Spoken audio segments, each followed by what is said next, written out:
Good morning. Happy New Year. Okay, it is January. We made it. It's the first of the year. It kind of feels like a non-event because we've already been going for a week. But anyways, all right.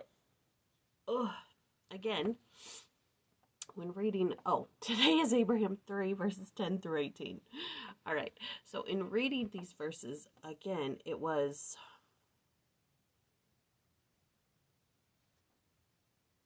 kind of like, what? What is he saying? I don't understand this. Like, the questions page is, if I had written down it, basically the questions are, what? I'm sorry, what? What does this mean? What are you talking about? There's nothing in the side-by-side to help me understand a little bit better. But here in the Latter-day Commentary, chapter 2, thou wast chosen before thou wast born. Themes for living: godly vision, intelligence, foreordination, purpose for the creation, earth, a testing time, doing the Father's will, avoiding pride. Today we're talking about a godly vision. And so in the verses, the Lord is speaking to Abraham, and he puts his hands over his eyes, and he's able to see all the things that his hand has made. And then he says, this is this name, and this is this name, and this is this name, and then he says, when there are two things, there's always one greater. There's a greater and a lesser. There's, the sun, the moon. Anyways, that's kind of where we're at the end of verse 18. Okay, but we're going to talk about verse 17. There is nothing that the Lord thy God shall take into his heart to do, but what he will do it. And this one I didn't quite understand, but they're calling it a godly vision. Whatever the Lord conceives, he brings inevitably into existence. Therefore, as children of God, we must learn to envision only that which is noble, godly, and righteous. Okay, so the context of this verse is saying that he's saying, there's nothing that the Lord thy God shall take into his heart to do, but what he will do it. This, after reading this synopsis, or this makes so much sense.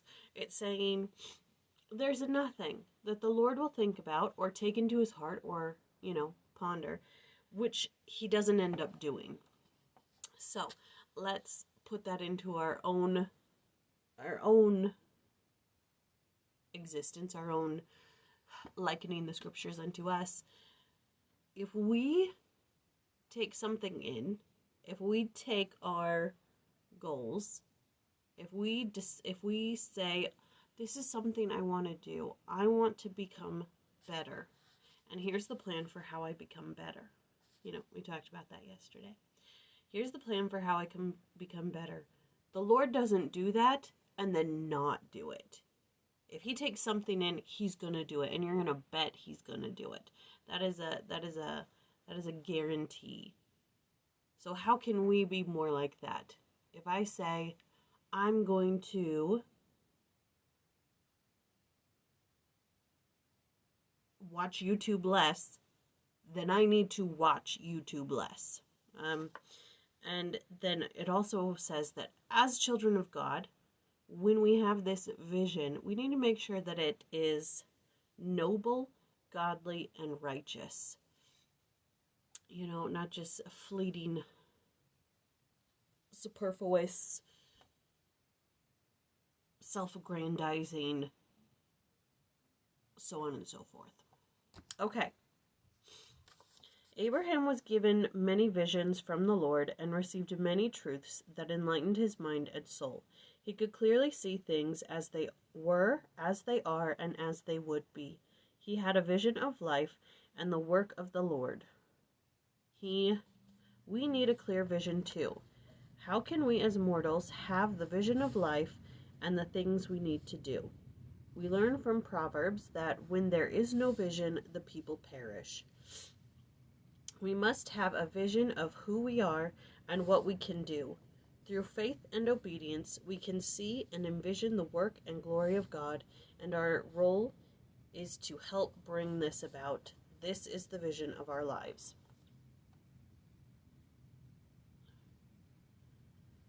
All I get from this is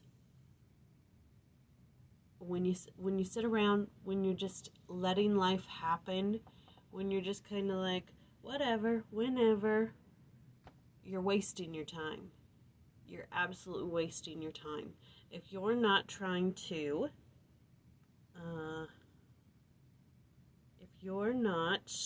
what is it? Through faith and obedience, we can see and envision the work and glory of God, and our role is to help bring this about. If we're not helping bring about the work and glory of God, we are wasting our time. Not to say that all we can do constantly is missionary work. That's not what I'm saying here. And I don't think that's what this is saying. Teaching your children, that's one way. Being an example, that's another way. Learning all you can, that's another way. If you're just fleeting or spending most of your time in front of the television, wasting your life away, you're wasting your time. All right, modern prophets speak. Thomas S. Monson says, vision without effort is daydreaming. Effort without vision is drudgery. But vision coupled with effort will obtain the prize. Goal, effort, together. They're a beautiful thing. Goal, no effort. No goal, effort. What are you doing? What are you working towards? All right. Then Gordon B. Hinckley says, this is the business of the church, to open the vision of men to eternal verities, and to prompt them to take a stand for equity and decency, for virtue, sobriety, and goodness. The business of the church is to give us a vision of what this life is about, what to work towards, how, and they don't, what I like about this and how I set up my goals is that it's not on Monday you have to walk 15 minutes. On Tuesday you have to blah, blah, blah. On Wednesday, it's not this, you have to do this way. No, it's, let me show you who you are and what your potential is, and you can take it from there. That's what I like about this gospel and this church. Yes, there are some standards, there are some rules, which are there to help keep you safe. But they don't tell you how to do it. All right. Another good one. Not as hard-hitting as yesterday, but still good. All right. Happy New Year. Enjoy your day. Be safe. I love you all.